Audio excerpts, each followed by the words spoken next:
வங்கு சிங்கு எங்குன்னு உடற்கட்டு வந்து போடலாம். ஆனால் நம்ம என்ன பண்ணுறன்றது நமக்கு வந்து சொல்லணும்.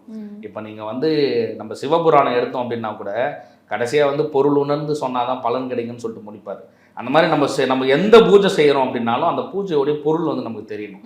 உடற்கட்டு மந்திரம் வந்து மேற்கே விநாயகர் காவல், மேற்கு மூலை சுப்பிரமணியர் காவல், வடக்கே வைரவன் காவல், வடக்கு மூலை வையாளி காவல், கிழக்கே பிடாரி காவல், கிழக்கு மூலை துர்கி காவல், தெற்கே வீரபத்திரன் காவல், தெற்கு மூலை வீர சாமுண்டி காவல், என்னையும் காத்தருள், என் உடலையும் காத்தருள், என்னை சார்ந்தவர்களையும் காத்தருள், எம்மோடு இருப்பவர்களையும் காத்தருள், என் குடும்பத்தாரையும் காத்தருள், அகோர வீரபத்திரன் மேலானை, ஏவல், வஞ்சனை, பில்லி, சூன்யம், பேய், பிசாசு அனைத்தையும் கட்டு முட்டு முட்டு மோது மோது முடப்ப குரு வாழ்க, என் ஆசாரி வாழ்க, எவ்வேளை மறந்தாலும் குருவேளை மறவேன், குருவும் குலையும் கொண்டேன், சிரசில் அகோர வீரபத்திரன் கட்டு, உத்திர மாடன் கட்டு, பிறன் கட்டு, வங்கட்டு, வைரவன் கட்டாய் நிற்க சுவாக.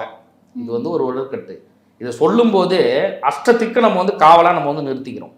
மேற்கே விநாயகர்னா மேற்கு பக்கமாக விநாயகர் நிற்கிறாரு, மேற்கு மூலையில் சுப்பிரமணியன் நிற்கிறாரு, வடக்கே வைரவன் நிற்கிறாரு, வடக்கு மூலை வையாளி நிற்கிறாங்க. இப்போ நம்மளை சுற்றி வந்து திக்கு பந்தனம் நம்ம வந்து போட்டோம். ஃபஸ்ட்டே நம்ம நினைவுனால ஒரு 8 தெய்வங்களை நம்மளை சுற்றி நம்ம வந்து பண்ணிக்கிட்டோம்.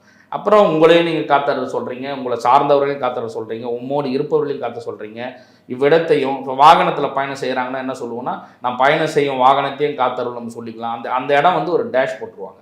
அந்த இடத்துல நீங்கள் எதை வேணாலும் சேர்த்துக்கலாம். அது இது அப்படி இப்படின்னு எப்படி பார்த்தாலும் இதுதான் ஹிட்டான ஆஃபர்.